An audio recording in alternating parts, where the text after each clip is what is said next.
Morning, everyone. Mr. Ryan. This is our group of fables. So we have a bunch here. Fables are stories with the animals with human characteristics. So we're going to go through this quickly.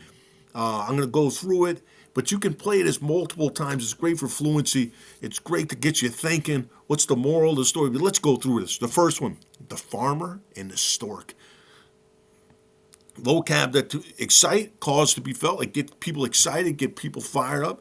Beseeching means begging.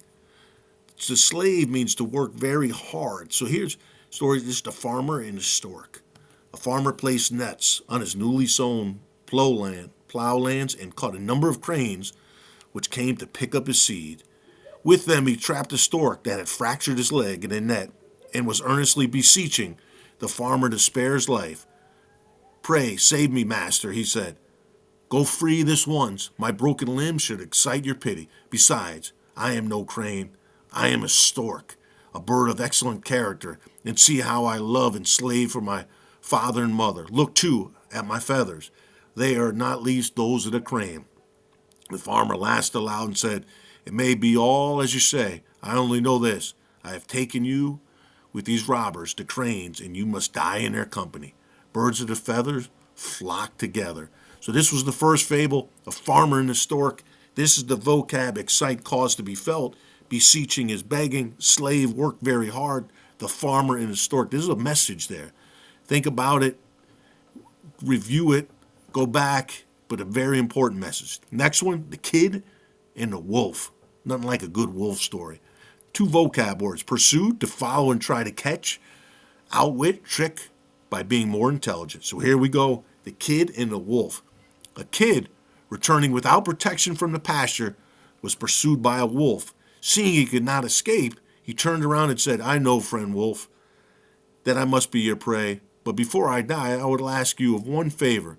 You play me a tune which I may dance. The wolf complied, and while he was piping, the kid was dancing. Some hounds, hearing the sound, ran up and began chasing the wolf. Turning to the kid, he said, It is just what I deserve, for I, who am only a butcher, should not have turned piper to please you. In a time of dire need, clever thinking is the key, or outwit your enemy to save your skin. Think about that. Very, very clever. The kid and the wolf. What did that kid do to get out of that? What a great, great story there. And then this one, the fox and the stork. Shallow is not deep. Go to shallow end. That's where I usually am when I'm going swimming. And an appointment is decided beforehand. Fox and the stork. At one time, the fox and the stork were on visiting terms. It seemed very good friends, so the fox invited the stork to dinner, and for a joke, put nothing before her but some soup in a very shallow dish. This the fox could easily lap up, but the stork could only wet the end with her long bill in it, and left the meal as hungry as when she began. I am sorry, said the fox. The soup is not to your liking. Pray do not apologize, said the stork. I hope you will return the visit and come and dine with me soon. So a day was appointed when the fox should visit the stork. But when they were seated at table, all that was for dinner was contained in a very long-necked jar with a narrow mouth in which the fox could only insert his snout. So all he could manage was to lick the outside of the jar. I will not apologize for dinner, said the stork. One bad turn deserves another. Well, I tell you what, that stork is clever. So the fox and the stork eating dinner together. Fox does something to the stork comes back. What's the moral of that story? Boy, I tell you, that's a great one. This is a great one, too, The Fox and the Mask. So theater, you should know, is a building where plays are performed.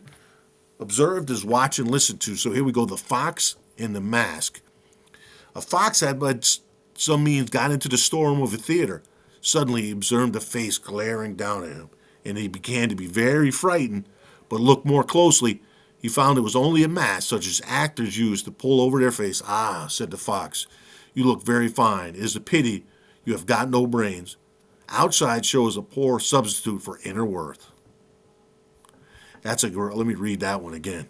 The Fox and the Mask. Fox had some means, got into the storeroom of a theater. Suddenly he observed a face glaring down at him and began to be very frightened, but looked more closely. Found it was only a mask such as actors use to put on your face. Ah, said the fox, you look very fine. It's a pity you got no brains. Outside show is a poor substitute for inner worth. Think about that one. This is another great one. The farmer and the snake. Two great topics. Farming and snakes. Let's go. So the vocab, inflicting, to cause someone to be infected by. What do you think? Inflicting. Think of that for a second. Bosom, a person's chest. Benefactor, someone who helps another person. Revived, to make strong and healthy again. Resuming, to begin again after stopping. We're looking at the farmer and the snake, and let's get going here. One winter, a farmer found a snake, stiff and frozen with cold. He had compassion on it, and taking it up, placed it in his bosom. The snake was quickly revived by the warmth, and resuming its natural instinct, bit his benefactor, inflicting on him a mortal wound. "Oh," cried the farmer with his last breath, "I am rightly served for pitying a scoundrel. The greatest kindness will not bind the ungrateful." This is something to go back over. I tell you what, the farmer and the snake found the snake, was frozen. The farmer puts him, cuddles with him. Snake lives and then bites him. I tell you what, the farmer and the snake, what a story. I love it. This one, the crow and the pitcher. Necessity, something you must have. Perishing, dying or being killed. Vain, having no success. So those are the vocab words. What's the title? The crow and the pitcher. So I'm thinking it's either a baseball pitcher, a crow is a bird, baseball pitcher, or a pitcher of milk, pitcher of water. So let's see what we got here. A crow, perishing with thirst, saw a pitcher, hoping to find water, flew to it with delight. When he reached it, he discovered to his grief that it contained so little water that he could possibly get at it. He tried everything he could to think to reach the water, but all the efforts were in vain. At last, he collected as many stones as he could carry, dropped them one by one with his beak into the pitcher until he brought the water within his reach and thus saved his life. Necessity is the mother of invention. Boy, I tell you what, this crow is pretty smart. This crow is pretty smart. These are great. The bear and the two travelers. So I'm thinking there's a bear and the two people who travel around.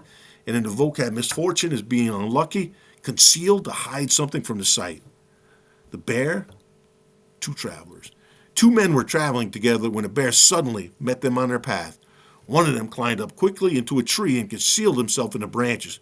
The other, seeing that he must be attacked, fell flat in the ground, and when the bear came up and felt him with his snout and smelt all over him, he held his breath and feigned the appearance of death as much as he could. The bear soon left him, for it was said he would not touch a dead body.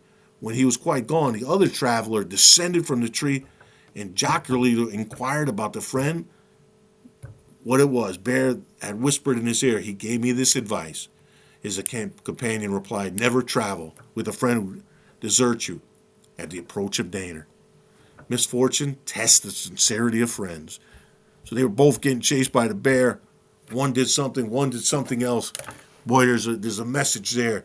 Man, I hope you guys love these fables. Everyone loved these fables. These were fantastic. Watch this video multiple times. Build your fluency, build that vocabulary, build that comprehension. Thank you so much. Mr. Ryan's reading program. Go on to grace.